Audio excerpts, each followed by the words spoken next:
Good afternoon, everybody, and welcome to the Canadian Patient Safety Institute's Creating a Safe Space webinar series, supporting the psychological health and safety of healthcare workers. This, our second episode, focuses on results of the Pan-Canadian Survey of Healthcare Workers' Views on the Second Victim Phenomenon. Our guest speakers will explain the approach taken to obtain frontline providers' views on and experience with second victim phenomenon, then help us understand the results. My name is Gina Peck, Project Coordinator and Technical Host for today's call. I would like to welcome you on behalf of our partners, the Mental Health Commission of Canada, Ontario Tech University, and Chatham Kent Health Alliance. If you missed part of this webinar or want to share your learnings with others on your team or in your organization, please know that it is being recorded and will be available on our website within the next week. We will also list the upcoming webinars in this series at the end of our hour together today. Please write your questions in the Q&A box on your screen or chat them directly to me or to Margaret. They will be compiled and provided to our speakers at the end of the call. If you run into any IT difficulties, please connect with me in the chat box, and I will try to assist you as best I can. In today's session, we will begin with Margaret Armourt-Lew, who joined the Canadian Patient Safety Institute in 2017 as a Senior Program Manager and is the lead for the Psychological Health and Safety of Healthcare Workers program. Welcome, Margaret, to the webinar. Over to you to open the discussion on creating a safe space.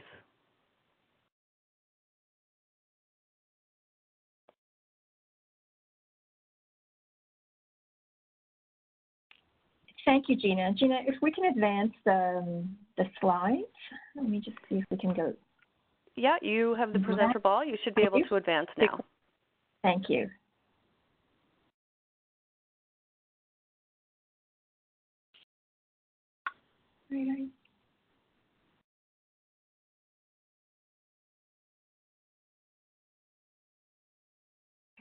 I'm having some issues on my end, but I think we can resolve this. Okay, so I'm hoping that you can see what I see here. It's the I'm presenting the speakers on the slide. Gina, can you confirm that you can see that on your end? Yeah, you're good, Margaret. Okay, so thank you everyone for joining us today, and I'm really thrilled to welcome our guest speakers. We do have with us today Dr. Brenda Gamble, who's Associate Dean and Associate Professor from the Faculty of Health Sciences at the Ontario Tech University. Brenda's research interests include quality and patient safety in the medical laboratory, health workforce, interprofessional practice and education, dementia technologies, and the development of simulations for classroom and clinical settings. And we also have Dr. Murray Manogaran. Murray received her PhD in population health at the University of Ottawa. She's working as a data and research analyst at the Royal College of Physicians and Surgeons of Canada in the Health Policy and Advocacy Unit. Murray has also worked as a policy analyst with the Health Human Resources Division of the Healthcare Programs and Policy Directorate at Health Canada. Brenda and Murray collaborated with us in the research study that you will hear about today. And today's webinar will actually start with Gary Daru, who is a pharmacy clinical practice leader at Chatham Kent Health Alliance. Gary has been a hospital pharmacist for 25 years. For the first 20 years, he has served as a pharmacy clinical practice leader and staff pharmacist at the Chatham Kent Health Alliance. Gary will share his personal experience after being involved in a serious medical error and provide insight into how to improve the outcomes of caregivers who are involved in similar situations. And so what I'm going to do is just to share with you a bit about essentially why psychological health and safety of the healthcare worker has become a priority for CPSI, and outline some of our current projects that we have underway in this area. And so The Canadian Patient Safety Institute works with governments, health organizations, leaders, and healthcare providers to inspire extraordinary improvement in patient safety and quality. In line with its 2018-2023 strategic direction, CPSI works to contribute evidence to inform policies and standards that best support patient safety at the organizational and health system levels, and to embed patient safety requirements in regulations, standards, and accreditation. In developing the national program for the psychological health and safety of healthcare workers, CPSI has partnered with the Mental Health Commission of Canada and has brought together experts from across the country to address the various needs of healthcare providers who are traumatized by events during the provision of care, known as the second victim phenomenon. Now, we have, over the course of this work, looked at the term second victim, and you will note as we describe the survey to you, as Mary and Brenda describe the methodology and the results of the survey, that for the purpose of that particular survey, we were looking at healthcare providers who were impacted by being on the sharp end of a patient safety event. However, as we proceeded with this work, and you'll see as we move along with our Webinar 3 and Webinar 4, and please do join us for those webinars, that the term second victim has broadened, and we are going to be introducing a different term moving forward that really encompasses healthcare providers' experience and the distress and the anxiety that healthcare providers experience within the healthcare environment, in the work environment. So our work over the course of the past few years have looked at the development and have produced a beautiful document on confidentiality and legal privilege of peer-to-peer support programs. Our first webinar presented that work. Today we will hear about the survey on the perceptions of healthcare providers. And we will present in Webinar 3, you'll hear more about a global environmental scan of peer support programs. We are also working on Canadian guidelines and recommendations for best practices for peer support programs. And we have collaborated with the Mental Health Commission to develop a comprehensive toolkit for peer support programs in Canada. And we will be launching in the fall an expert advisory committee for peer support programs, and with that, a community of practice for peer support programs to really, on a regular, ongoing basis, to be available and to support organizations who are in the process of implementing such a program. Our intent is to really, with all this, influence practices, policymakers, and standards in this area. So we're really thrilled. There's a lot of great work that's being done, and we welcome you to join us in the webinars on these dates. So the first webinar was launched on May the 15th, and today's webinar, again, will be on the survey, and then we've got the next two coming up. And so you'll see here, these are the webinars that will come up. So webinar number 3 will be on the global environmental scan on June the 20th.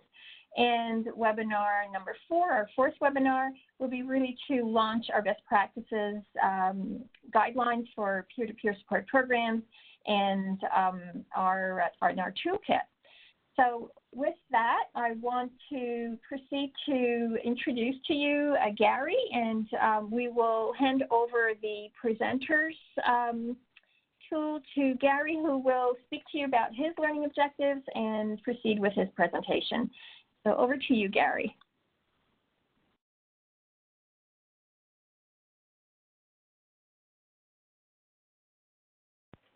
Thanks so much for the introduction. So my role at my facility is a dual role a bit. It's, for the most part, a frontline staff pharmacist role with a little bit of clinical practice leader tossed in there at times. And so as part of my frontline work, I do a fair bit as a frontline pharmacist, and this is the keyboard that I use. at least for the last 5 years or so, to do my pharmacy work at the hospital. And you can see in the middle there is my H key. And in our pharmacy system, the H key is a very powerful key. With one keystroke, we can put a medication on hold, and with 2 keystrokes, we can take a medication off of hold. And a couple of years ago, I forgot to hit H on my keyboard. And that was part of a sequence of events that ended in a patient's death. And so I'm here today to share some of the experience for me that followed, and hopefully to give you a few tips on how to reduce the impact of incidents like these, both for yourself if you're ever in this unfortunate situation, and for the people around you. So you've probably seen a picture like this related to this topic in the past. It's an attempt to sort of show you what it feels like to be at the sharp end of a medical incident. And it's really hard to sort of capture the magnitude and the gravity of that experience with a simple photo. For me, the first few days after the patient's death were frankly pretty horrible. Probably some of the worst days of my life, actually. And I felt really flooded with emotions, which is really what this image is trying to portray. I couldn't even put a name to all of the emotions that were in there. They would sort of come over like a wave. They didn't necessarily have any sort of triggers or pattern. They would just sort of come unexpectedly and then sort of disappear just as unexpectedly at times. And as I said, it was hard to even put a name on all of the bundle of emotions that was happening for me at the time. There was definitely some, profound sadness in there, and definitely some fear. I was scared of being sued. I was scared of my college getting involved. Fortunately, one of the things I was never really scared of was how my organization, my hospital, was going to react. I had worked long enough with the folks in quality, risk, and patient safety to know that these sorts of incidents were handled with the appropriate amount of sort of care and compassion. And so I'm very thankful that that was never one of my concerns. But the first few days, despite all of that, were pretty terrible. So about a week in or so, I could tell I wasn't doing very well. I wasn't really getting much help of any kind at that point, partly by my own decision making. And so I started to try to take care of myself as best I could. And so I decided to do some sort of self-induced art therapy. I'm not normally a painter, but I thought maybe this was a way to start processing some of this experience. And so what you see here on the slide is a painting that I did, and it's sort of got 3 panels. And it's an attempt to describe sort of the physical symptoms that I was having at the time. And so the first panel is sort of a feeling I would get in my stomach on my way to work. The second panel, maybe when I was parking in the parking lot at work. And most days I could manage to keep it in between those 2 panels and manage to work. And on 2 or 3 occasions, I ended up sort of in what that third panel is trying to describe, where I made it into the building, made my way into someone's office who I felt comfortable with, and sort of just completely fell apart and ended up having to leave for the day. Prior to this incident, I would have said that I was a pretty mentally healthy guy. My sort of thoughts and feelings were pretty well in balance. I could use my sort of thinking to control most of my emotions. I've always been a bit of a heart on my sleeve kind of guy, but I always did that sort of by choice. And during this experience, it wasn't like that at all. If you had asked me prior to this experience whether I thought I was well equipped to handle this kind of thing, I probably would have said that, it would be difficult, but I think I have good, strategies and coping mechanisms to manage that. And I was, very wrong. It's probably pretty cliche to say, but you really don't know how you're going to react in these sorts of situations until they actually happen to you. And so this sort of balance that you see on the screen got tipped heavily in the favor of the emotional side of things. And so there was times when I felt that my thinking part of my brain and my emotional part were completely sort of at odds with one another. And definitely it was the emotional side that was winning. Any sort of coping mechanisms that I would have used in the past weren't working very well. I had this, like I said, this sort of wave of emotions that would come and go, and I didn't seem to have any sort of control over it whatsoever. And that was a weird experience for me. I was not really accustomed to sort of not being able to think my way out of things. It was odd to know what the right thing is to do. The logical part of my brain was still working. It knew what all the right things were to do, but all my decisions ended up being based on sort of the feelings that I was having at a time instead of by any sort of logic that was kind of broken at the time. This is another piece of art that I did around that same time, about a week or maybe 2 weeks in, and it's an attempt to show sort of the effect of comments that people tried to help me with. People that cared greatly about me did their best to try to say things that to help me feel better. And so this is sort of a pictorial of how effective those were. And so on the right side of the screen, you can kind of see that big blue mess. That was my sort of emotional state at the time. And then the sort of logical symbols that you see on the left kind of represent logical arguments that people tried to use to help me feel better. And so they would say things like all logical arguments, like, well, this could have happened to anyone. It wasn't all your fault. Someone else, should have caught that error. And the truth was, as you can see, they kind of collected in a pile here on the image. Those sorts of logical arguments weren't very helpful. And for the most part, people didn't know what to say to try to help. And those sorts of arguments were the sort of natural instinct of folks to try to help, to try to convince you or to convince me sort of not to feel the way that I was feeling. And as you can see, those weren't terribly effective. And I came to realize that, it wasn't the logical part of my thinking that was, or logical part of my brain that was broken, it was the emotional part. And I think that's why these logical arguments, for the most part, aren't very effective. And now that I've had some training on how to help folks in this scenario, I know that there are other things to say that are more helpful.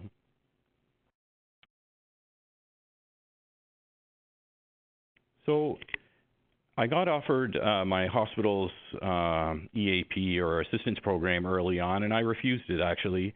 It seemed very scary to me for reasons that now don't make a whole lot of sense.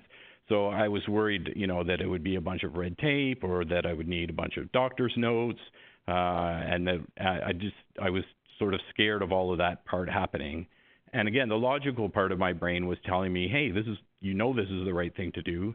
You need to go talk to somebody. But the logical part of my brain was losing that battle at the time, and my emotions of being scared of the process and being scared to talk to somebody that I wasn't comfortable with or had never met, all of those things were sort of driving my decision making at the time. And so I ended up refusing that kind of help. And so instead, I sort of started seeking out my own help, and I met with a couple of people at the hospital here who I was comfortable with, who I had a lot of respect for, who I knew were good at handling folks in these sorts of situations. And so I started talking with them. And one of those people sort of shared a similar experience that she had had, and not in a way of sort of minimizing my experience or trying to compare the two experiences, but just to say, here, I kind of know what that's like. Here, why don't I tell you what happened to me? And that helped a bit, actually. It made me feel less alone, because there's a great sense of aloneness, at least for me, during this experience. Despite being surrounded by people who were trying to help, there was this feeling of being alone. And so sort of finding someone who I could connect with made me feel better. And a second person that I talked to didn't try to convince me not to feel the way that I was feeling. They said things like, I wish this was different for you, or I'm sorry you had to go through this, and sort of reflected back the feeling that I was already having, and that was helpful as well. And I distinctly remember her saying at one point, you know, this is really shaking you to your core. And that really kind of nailed my experience. And I remember for the first time really that someone really understood what was going on for me. And that sort of connection with someone, understanding you in that experience felt great. So I continued to work through this experience. I sort of removed myself from direct patient care for a period of time. I sort of poured myself into a project that I was working on. And most days I managed to get a fair bit of work done, some more than others. And there was sort of gradual improvement as the weeks went by. You know, I was not having those feelings quite as frequently and not having them as powerfully. But it took forever. It seemed to take forever. And it got frustrating, honestly, at times because it was so unpredictable. I wanted some sort of pattern or trigger that I could control, and there just wasn't really anything I could wrap my hands around. And my usual strategies weren't working. It wasn't resolving as quickly as I wanted it to. And so that part got sort of frustrating at a time because I didn't seem to be able to make any headway. I had some other interesting symptoms that cropped up. This is a photo of a 2-lane highway, and I remember having an experience where I was driving to my parents' place on a highway just like this, and I got stuck behind a car that was doing, I don't know, like 10 or 20 kilometers an hour below the speed limit. And in the past, I would have, you know, safely passed that kind of car, but I had this risk aversion sort of that accompanied this experience, and I could not pass that slow-moving car. I had this distinct sense that if I pulled into the passing lane and I saw an oncoming car, no matter how far in the distance it was, I was probably going to lose it. And so I just stayed stuck behind this slow-moving vehicle for, I don't know, 15 or 20 minutes before it finally turned.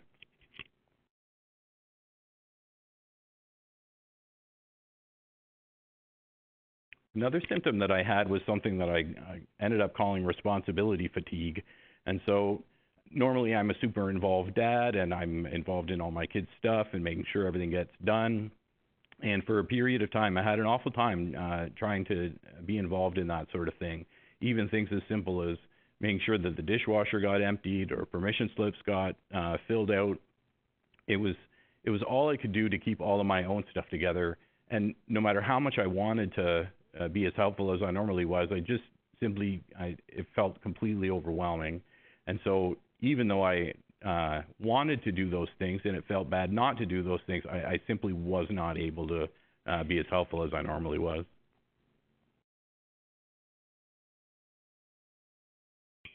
This sort of thing felt really great. That's not me, by the way, but it could have been. I'm an introvert by nature, and so I sort of recharge by having time to myself. And this kind of sort of quiet sort of moment felt really good. What I came to realize later is that when you do this, you sort of risk excluding the people around you that can help you, like your family and your friends. And I think I probably did an element of that, but that was sort of my experience at the time. Eventually, months later, I ended up feeling really burnt out, ended up taking a week off of work. I started seeing a social work counselor, and that's when things really started to turn around for me, because I finally started to get some of the things that I've now learned people ought to get sort of in the first 24 to 48 hours instead of months later.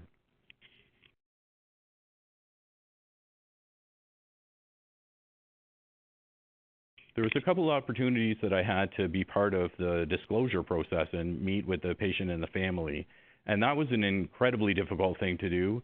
Again, my logical thinking was telling me that that was the right thing to do, but it was incredibly difficult to get myself into that room because I felt so scared about the whole process. I'm so glad I did, though, and it's one of the takeaways that I share when I present this kind of material at my hospital's orientation, is that being part of the disclosure was a big piece for me, because when months later, when the hospital met with the family, I wasn't present, but the family mentioned that I was sort of one of the highlights of their stay, and that after the incident had occurred, I was sort of compassionate and honest and forthright, and obviously cared about what had happened, and and did my best to sort of manage the situation after the fact. So I was very thankful that I somehow managed to get into that disclosure process.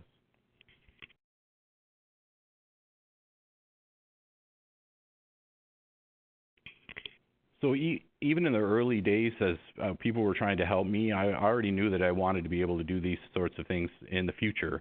And so long before I ever sort of heard of second victim phenomenon or peer support, I was already imagining, what we could do at our facility, have a list of people that had maybe had some training, who would be willing to talk to folks who were having these experiences. And the person who was affected might be able to even, pick somebody from the list that they were comfortable with, to avoid that whole sort of fear of strangers piece. And so then I sort of started to dig more into the topic, learned more about peer support, and I started getting involved in trying to make this better for my own facility and for other facilities. And then significantly later, I heard that my own hospital was developing a peer program, and I immediately got involved. And so I've had the opportunity to help some folks in those moments, and that's a really rewarding experience. That's not me either. I only wish I looked that cool. But I like this picture. It sort of describes for me how I feel now, sort of after the fact. I'm not sure if I'm a weaker person or a stronger person. I'm definitely a different person. There's some sort of long-standing effects of this experience. One of which is that sort of rock-solid control I had over my emotions isn't quite what it once was. But I've also developed a big compassion for this topic.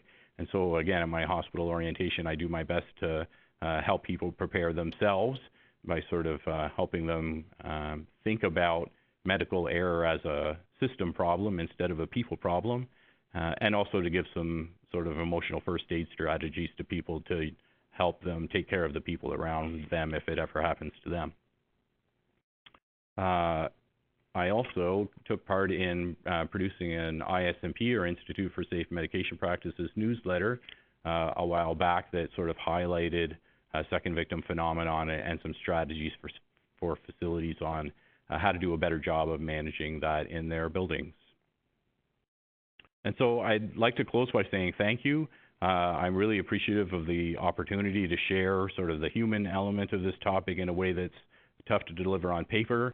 I've been waiting for quite a while for this kind of opportunity to sort of share this, to be part of making this situation better for folks. And so I'm thankful to the coordinators for giving me the opportunity. Gary, thanks so much. It's Gina here back again, and to articulate your story for us is nothing short of amazing. Thank you so much. Your story really touched me, and I really do admire your bravery in sharing that with us today, so thank you.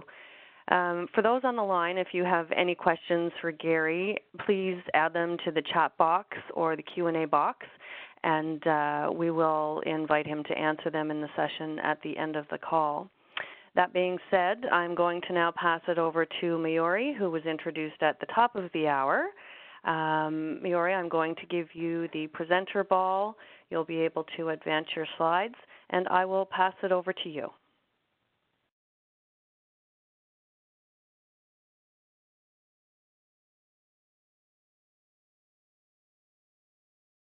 Can you hear me, Mayuri? Yes, your line yes, is now unmuted. Okay, perfect. Okay, perfect. Thank you. Thank you, Gina, for the introduction. Just add to my slide there. Okay, so thank you again, Gina, for the introduction, also for facilitating this session. So the purpose of this presentation is to provide an overview of the findings of the National Survey on healthcare workers' views on the second victim phenomenon. And before I start, I would like to acknowledge my research colleague, Dr. Brenda Gamble, who I believe is also on the line, as well as the members of the Canadian Patient Safety Institute, who are also a part of this study and provided support. So a quick outline of the presentation. I will go through the objectives of the study, the approach that was undertaken, the demographics of the respondents, key findings, and then end off with conclusions from the study as well as recommendations. So on to the objectives. Over the last decade, the second victim phenomenon has been identified as a serious issue for frontline healthcare providers, with the severity of this issue potentially impacting their well-being as well as the safety of the patient. So the purpose of this study was to determine the extent of the second victim phenomenon in Canada and the resources that are currently available to support healthcare providers across the nation. On to the approach. A national self-administered online survey of all frontline healthcare providers was administered towards the middle of 2018. We used a validated survey instrument called the Second Victim Experience and Support Tool to identify second victim occurrences and support resources. In addition to this, data was collected related to the respondent demographics, employment characteristics, and educational history. We also had 4 open-ended questions on second victim support. So the data analysis for this study, we used mostly descriptive statistics, and the results were analyzed by a professional group, sector, years of experience to determine if the views differed within the professional groupings or by the demographics. And these responses were grouped and analyzed by themes based on the open-ended questions that we had asked towards the end of the survey. So on to the demographics. Who responded to our survey? Well, we had a total of 390 frontline healthcare professionals completing this survey. Of the 390 frontline healthcare professionals, the majority of the respondents to this survey indicated residing in the province of Ontario. Nunavut and the Northwest Territories had the least amount of respondents, and medical radiation technologists represented the highest group to respond to our survey. So as mentioned previously, the largest amount of respondents were from the medical radiation technologist group. This is followed by the nursing group, standing at 10%, physicians at 9%, and pharmacists at 8%. In terms of the area of practice, the majority of the respondents indicated working in the acute care sector, and this is about 69.2% of our respondents. In terms of the years of experience, 65% of the respondents indicated having more than 12 years of experience in the field. And this is followed by an equal split of 11% each for those having 9 to 12 years of experience and 6 to 8 years of experience. So on to the findings. In terms of involvement in a patient safety event and the impact from that event, 58% of our respondents indicated that they had indeed been involved in a serious patient safety event impacting one of their patients. 32% indicated that a patient safety event caused them to experience anxiety, depression, or wondering if they were able to continue to do their job in the last 12 months. So of the 32% that I had mentioned previously who indicated experiencing some form of symptoms post the patient safety event, 89% of them indicated not receiving any kind of second victim support at their institution. And 35% of participants indicated being not satisfied with the amount and type of support that they received, if they did receive any. So our respondents were presented with some statements to rate pertaining to the psychological distress as a result of experiencing a patient safety event. So looking at the table here and the 4 statements that they were presented at, more than 50% of respondents agreed that they experienced embarrassment from these instances and that their occurrence made them fearful of future occurrences.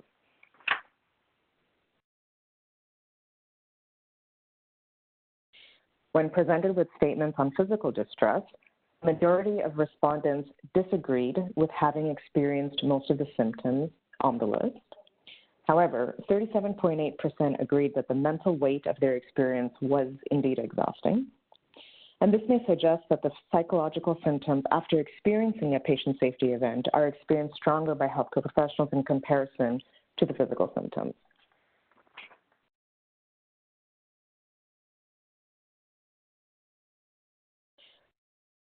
So of the 123, or the 35%, who indicated experiencing anxiety, depression, or wondering if they were able to continue their job, due to a patient safety event, 89% of them did not receive any second victim support at their institution.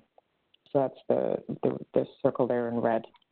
Only 6.5% of the respondents indicated receiving second victim support at their institution.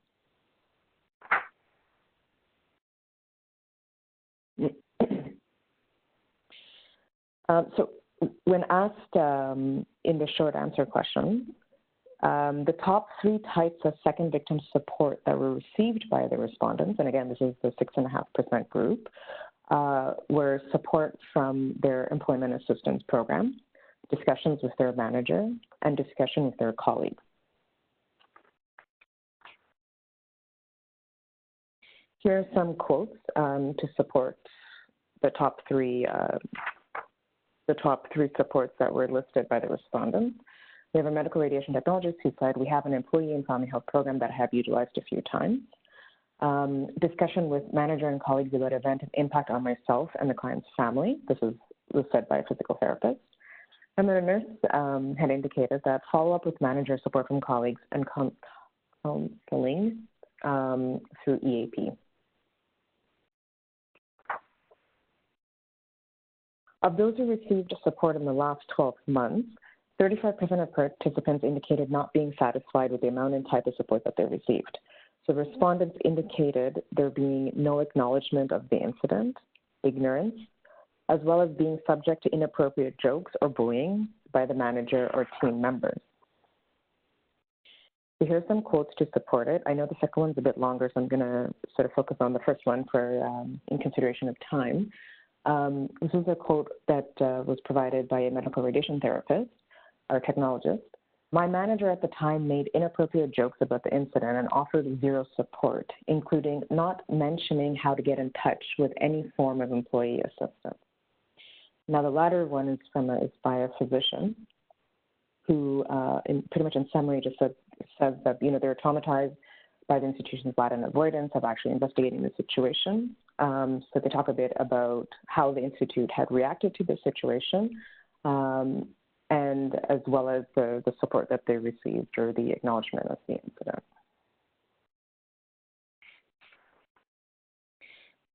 There was a question asking about what were the types of supports that respondents would like to receive in the event of facing a second victim incident.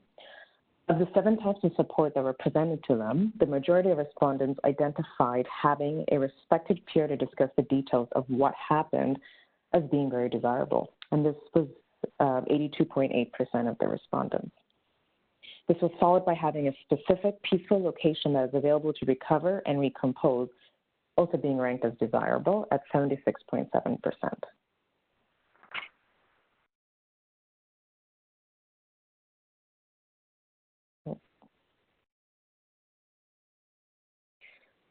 So when respondents were asked to identify the type of second victim support that they would like to receive, the top supports that were highlighted by respondents were confidential support, both on and off-site, peer support from their colleagues, support and or conversation with their manager, and time off immediately after an incident. And here are some quotes to support the top 5 or the top 4 supports that were discussed.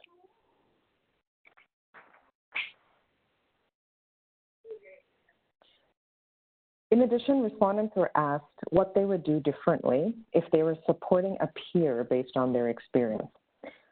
So being available, in both time and in space, encouraging discussion and asking what support they wanted, being empathetic and understanding, and encouraging them to seek help with the topmost stated types of support. And the following slide has some more quotes from the healthcare providers. For instance, one from a physician who said, when a colleague recently experienced a difficult patient situation, I called her to say that I was able to talk if she needed it. And a nurse, encourage reaching out for help even if they feel fine, as well as sharing the experience with colleagues.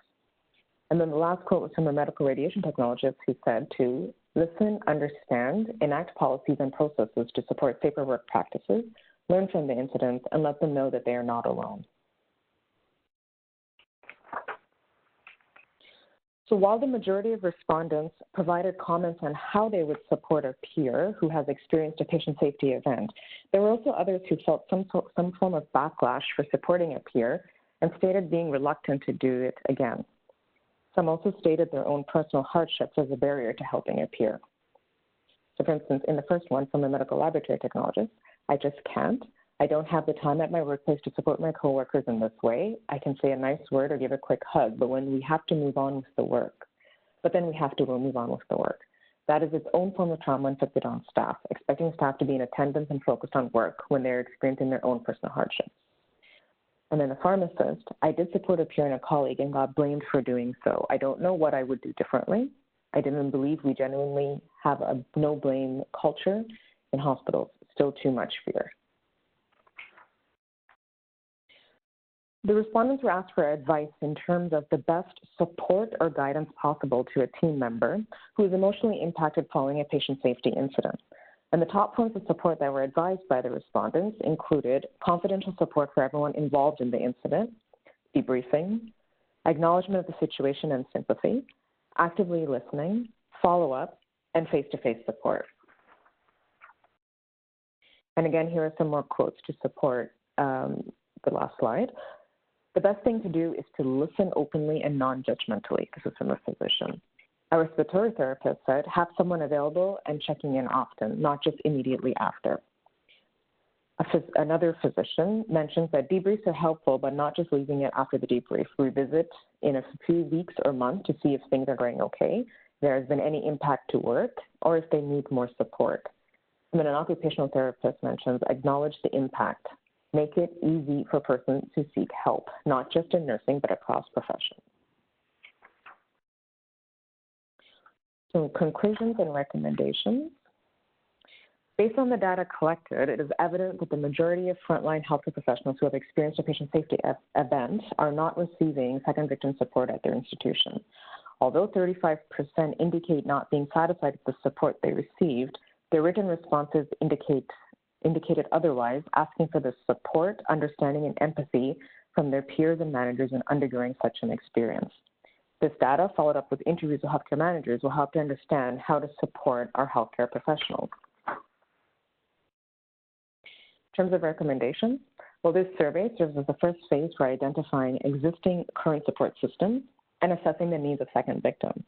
A follow-up to this study assessing, as I mentioned earlier, assessing the views and opinions of healthcare managers and leaders would help to understand what these leaders need in order for them to be able to support their team members in need of second victim support. As well, with the respect to the high number of responses from MRTs or medical radiation technologists, follow up with the MRTs via focus groups or key informant interviews to delve deeper into what these concerns are and where they are stemming would also be of benefit. That concludes my presentation. And just before ending, I would like to thank the Canadian Patient Safety Institute for the opportunity to work on this study. It was a great experience, and definitely I'm sure we've all learned a lot from this. I'd also like to acknowledge the Ontario Tech University for supporting and facilitating this study as well. Thank you. Great. Thank you, Miori, and of course to your colleague Brenda for putting this presentation together for us today, and of course Gary. All the presentations were wonderful. We thank you all, and of course thanks to my colleague Margaret for inviting such terrific spokespeople to lend their insights. We do have some comments in the chat box. First of all, Kareem wanted to say thank you to Gary for such an honest, authentic presentation of a challenging personal experience. It was well presented. Sherry says the same thing. Thanks for sharing your story with us, Gary. And Kelly says, thank you, Gary, for your transparency and the courage to share your story. I think you're an incredible ambassador for physician wellness. Your messaging about the impact of second victim on the mental health of frontline staff is compelling, very inspiring. So the chat box is open. I'm going to keep an eye on that. We'll also keep an eye on the Q&A box. And I did have one question that came in. Gary, I know you're a pharmacist. And when you talked about risk aversion, I know it's kind of a broad question, and it would be different for everybody, but how long did it take you to be confident in your role at work again? Interestingly, if you recall that sort of picture I did with the cardboard, that big blue mess on the right-hand side, months later, with the help of a social work counselor, I determined was almost entirely grief. And I never actually suffered greatly from the piece that people often do, which is guilt. And I think the reason that is because going into this incident, for years, I've been sharing the message of just culture, and through hundreds and thousands of incidents that I've reviewed over the years, I've extremely rarely thought that it was the practitioner that was at fault. It's almost always the system that's the problem. And so when it came sort of my turn to be in this experience, it wasn't very long before I sort of let myself off the hook in that regard.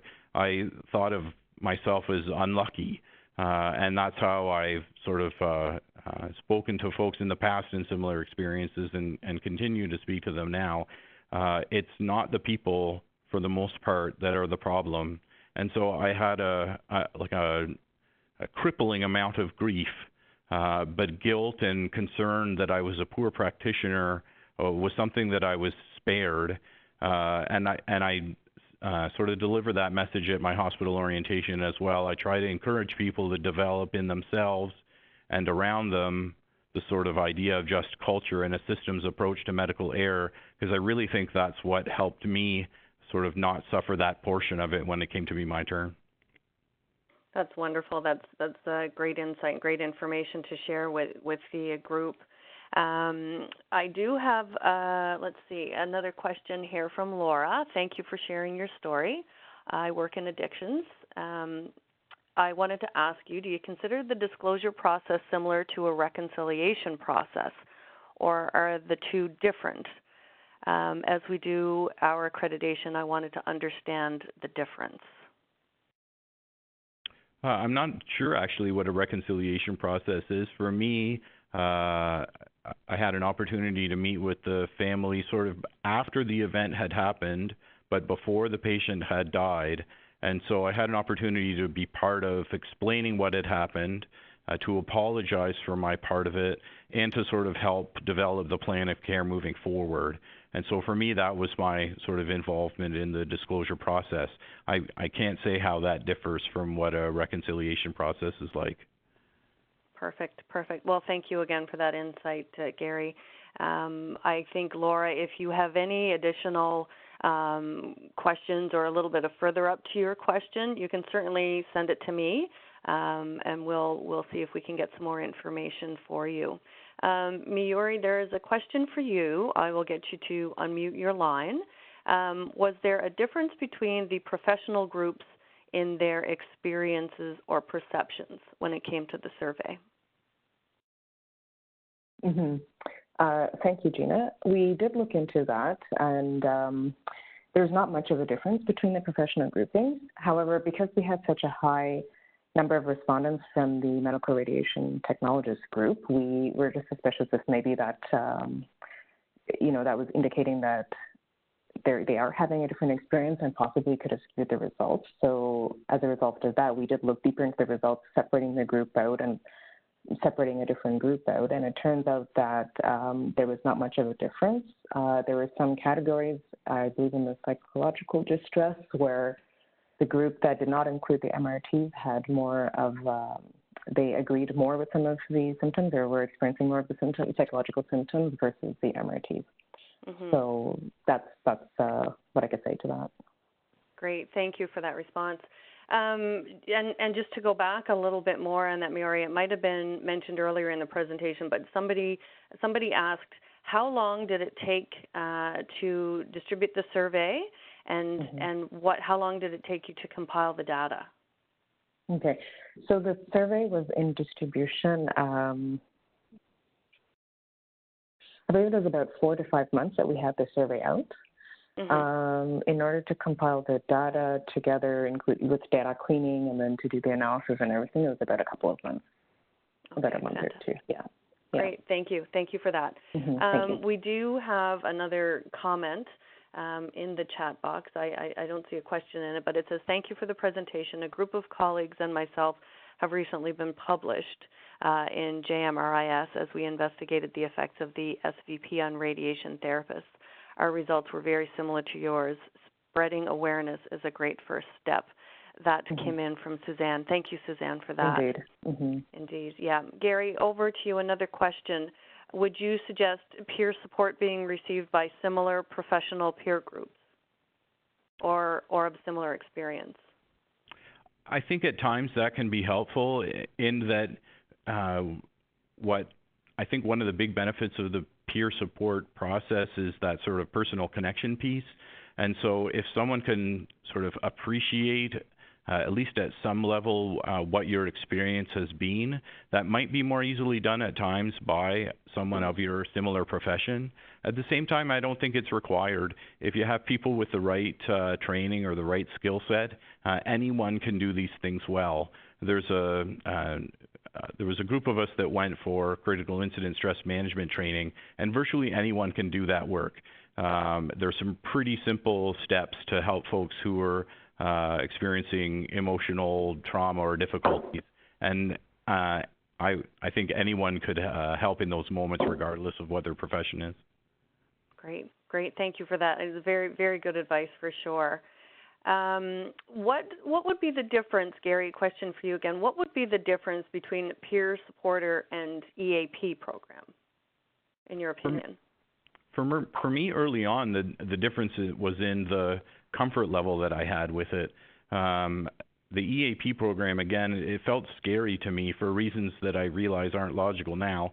But at the time, it felt very scary because I felt like there would be some sort of process involved, and paperwork and red tape and checkups by human resources or occupational health, all things that felt scary to me at the time.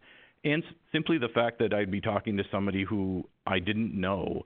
Again, I knew that was the right thing to do, but the emotional part of me didn't want that at all. And so I think the difference with peer support is that you have somebody, hopefully, that you have a relationship with already. And I think that can facilitate just getting to talk for the first time.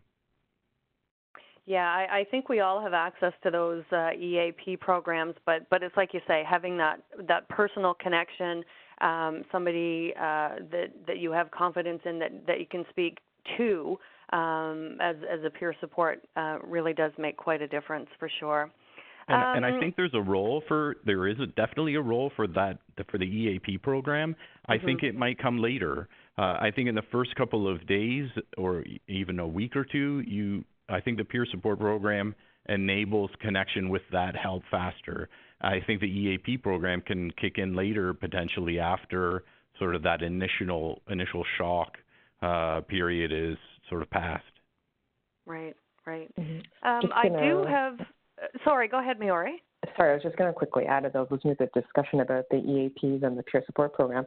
I also think that as one of the things that we realized as part of the survey, a lot of people commented on the EAP support programs taking a lot of time to kick in. So, there's a longer process to requesting the service and whatnot. So I think while waiting for that gap or waiting for it, I guess it just seems like it's also, I'm at a lack of words, but like systemically, if that's like for lack of a better word, it might just, I guess that's another reason why somebody's just wanting to turn to the peer support programs. Like it's more readily available, and they're able to make that connection.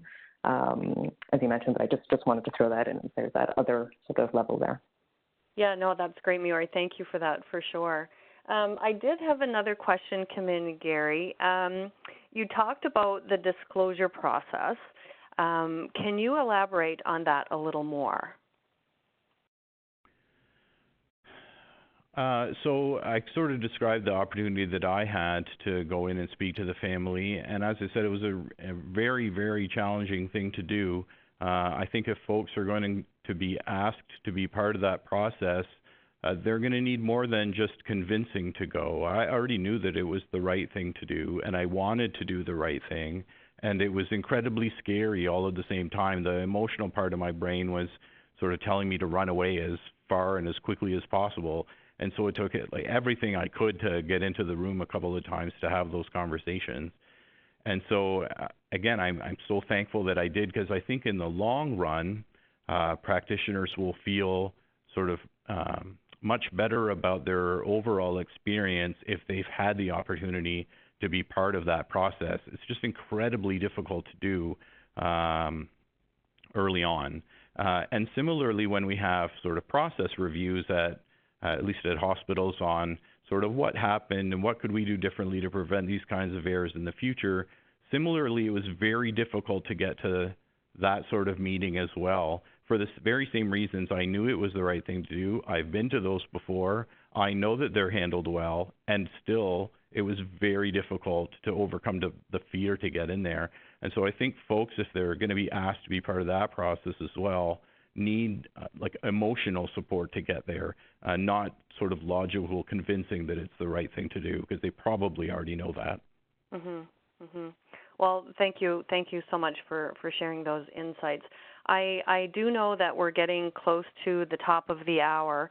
I want to respectfully thank you, Gary Drew, Dr. Mayuri Managaran, and of course Dr. Brenda Gamble, for sharing your time and expertise. Thanks to all of you for attending the call today, for taking the time to attend. I know that the voice on the end of the line isn't the usual one. My colleague Christopher Thrall, who is our communications officer, is out sick today, so I apologize for my shortcomings. He's certainly the communications expert, and I usually stay behind the scenes doing the technical aspect. But thank you all for sticking around and hearing these very, very valuable insights. I'd like to thank our partners today, the Mental Health Commission of Canada, Ontario Tech University, and Chatham-Kent Health Alliance. Just a little note to advise you, if you want to continue the conversation started in the discussion and the chat box, please feel free to send me an email directly. I will forward your comments and any additional questions you may have that either were unaddressed or we didn't get to today. We'll send them on to our speakers and try to get back to you with some responses. You should get an email from me today following up this webinar. It should go directly into your inbox, and if everything goes according to plan, you also should get a link to the document that Gary alluded to earlier. We will be posting a recording of this webinar to the CPSI website. It should take about 7 to 10 days for that to be uploaded. So thank you all again. We invite you to join us for the next 2 webinars in the series, which continue on June 20th with a global environmental scan of peer-to-peer support programs. And then the series ends on September 20th with the Canadian Best Practices for Peer-to-Peer Support Programs and the launch of the Peer-to-Peer Support Toolkit. I can't thank you all enough for joining us today. Have a wonderful day, and hopefully we'll see you again soon. Thanks, everybody.